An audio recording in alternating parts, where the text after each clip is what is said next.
Hey guys, welcome back to more AFK Arena. In today's video, we're over on the test server because it's just unlocked the replays for the guild trials. Now, this one has done it at a 745 level deficit, which is really quite decent. Honestly, 700 is pretty decent. 745 is really solid. Like, you need really solid teams. If you guys jump into the guild trials and you try putting some together, you know, try a 745 level.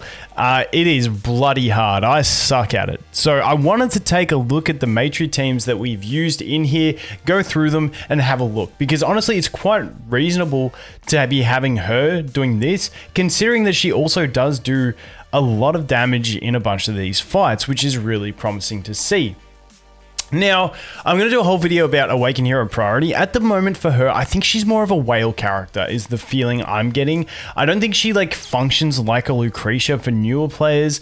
She's sort of that unit that I feel like you can slot into most teams. I'll cover that all in a complete video, but I wanted to look at her uses because like I said, she can really clap by the looks of this stuff. So let's take a look at some of these replays. First one, we're doing the 5 pool with Chad and Queen. I honestly love this team. It's a really cool team. Let's go ahead and play. We'll put it down to like 1 time speed, 2 time speed maybe. So obviously we get the pull in, and you'll notice from these first 2 teams, they're both going to be grouping up teams. Obviously she works well with the group up. Like a lot of heroes prefer the grouping of enemies to get the short range AoEs to take full effect. Obviously you have Vaethale. I hate saying that name. It's Chad. You have Chad in here who pretty much has close to an infinite stun lock. When you pair that with a Queen and an Eron as well with their control capabilities, you're looking at a pretty solid amount of control that you can dish out without actually having to worry about taking any damage yourself. Now, luckily no one steps into those poisons left by Verk. I thought someone, like, it looks like Queen's riding in those poisons, but she does avoid them. So this team, like, literally just complete stall out. Like, the enemy, you do not get a turn. You do not get to do anything. We completely lock you out till you die. Now, you could probably do this with other heroes as well. The one thing I will say that she does bring that extra hypo bonus to this team. However, because we do have the Celestial and the Dimensional in the team, it's not as impactful as, you know, if we had no Celestials or Dimensionals on the bonus that she can bring. But still, you know, I don't think she was the most impactful, like the most needed character. You might be able to swap her for something else to get the damage, but nonetheless, it does work, and she did deal a good chunk of damage. Moving on from that, let's take a look at the next team. So this one using my man Floppy, absolutely loving him at the moment. Okay, yeah, so this is a pretty stacked team. Once again, using that grouping strategy, we've got Scarlet for the main DPS, and then we've got Mishka for the jump. So basic strategy, group them up with Floppy, let a Mishka wolf die, Mishka jumps on them, they're all stunned, and then we go into burst phase. And that's essentially what we're looking at with this team. But once again, her damage, better than Scarlet's, really solid. Scarlet ulting already, not too bad, but we do get buffed by the Mortars first in this one. Scarlet's done 2 ults, there comes our first ult. Honestly, the damage when she stays on the board is quite crazy, which is nice. So there's the Scarlet getting the buff. Mishka jumping again, obviously getting that damage increase on those enemies from the jump, from the mark as well. And yeah, pretty much just cruises through. Honestly, the control in this team is pretty decent, that no one's taking any damage as well. Like, really solid. Between Mishka and Floppy, doing well. My man Floppy, I'm a big fan. I'm a big fan. Obviously, Floppy Mulan is the thing, but you know, we'll take other teams.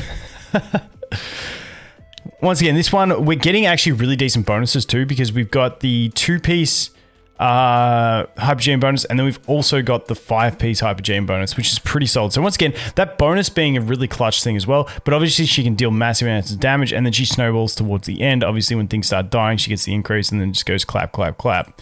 Let's put this on 4 times speed because it's pretty much just the same thing over and over. And yeah, this is just all about complete lockout. But the last team, when we see it, like the last team is amazing. I love the last team that they use in this formation. So that is the second battle.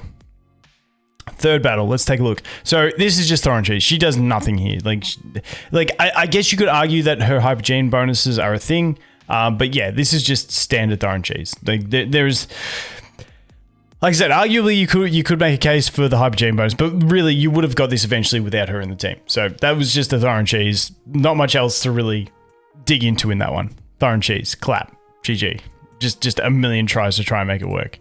Although this was just would have been trying a million formations, because at the end of the day, these get the same result if you leave it on auto. However, you can manually play these to get different results, so that could be a thing. This one here really surprised me at how long it took. So once again, this one just going for the complete lockout type thing.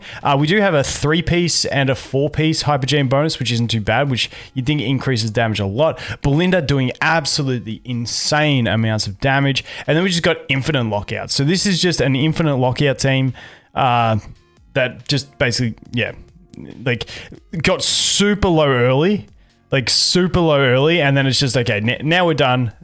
You know, it's GG's. You got Kazard with Leonardo. Like, what are they going to do? And it's just a wearing down of the team. But I couldn't believe how long it takes. And this shows you like the kind of deficit we're at. When Belinda's done like 6 ults and you're still not really killing things, it's quite crazy. It's quite crazy how chunky this stuff is. But eventually it does whittle it down. But as you can see, there's a main theme. 3 teams we've had where the enemy has just been completely controlled to oblivion. At these type of deficits, that's kind of what you got to do. And then we had the Thorin Cheese to just clap that team.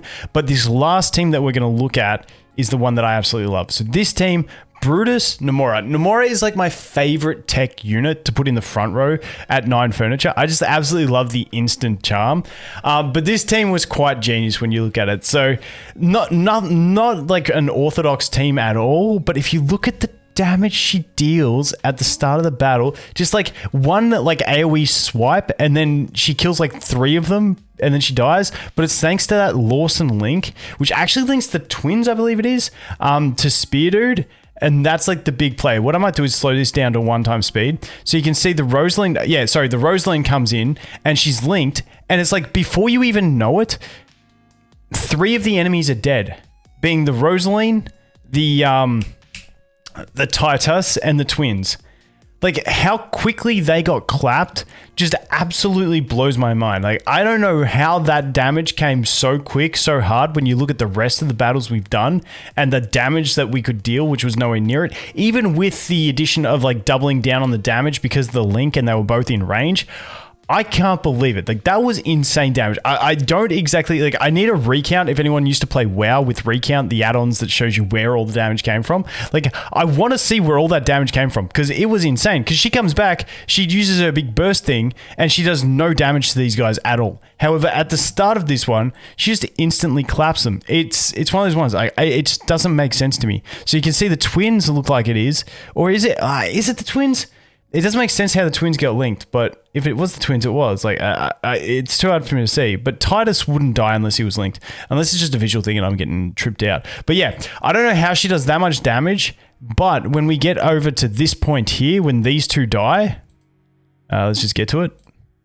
And she comes back, and she does an ult. And that ult does nothing. I don't get it. This is what I mean. This is my struggle with her. It's like her damage inconsistencies is the biggest struggle for me. And I just feel stupid for not knowing exactly why it's inconsistent like this. But hey, that team was pretty cool. But once again, those are the teams that they used and like I said, that is a huge deficit. Go in there and try yourself on global server now that's out. Try 745. It is really hard to make one team win. So massive props to that. And you know, she did get some decent usage out of like in the teams. They weren't just all like core based like top tier meta teams that just, you know, except for Thorin obviously. Well, this one's pretty good too. But you get what I mean. I feel like she had an impact in some of these teams as well. So that was interesting to see. Anyway, let me know what you guys think. Let me know if you had any luck with anything else. And let me know if you know exactly how to make her just clap things every time, because I don't. Thanks for watching. Hope you have an awesome day, and I look forward to seeing the next one. Cheers.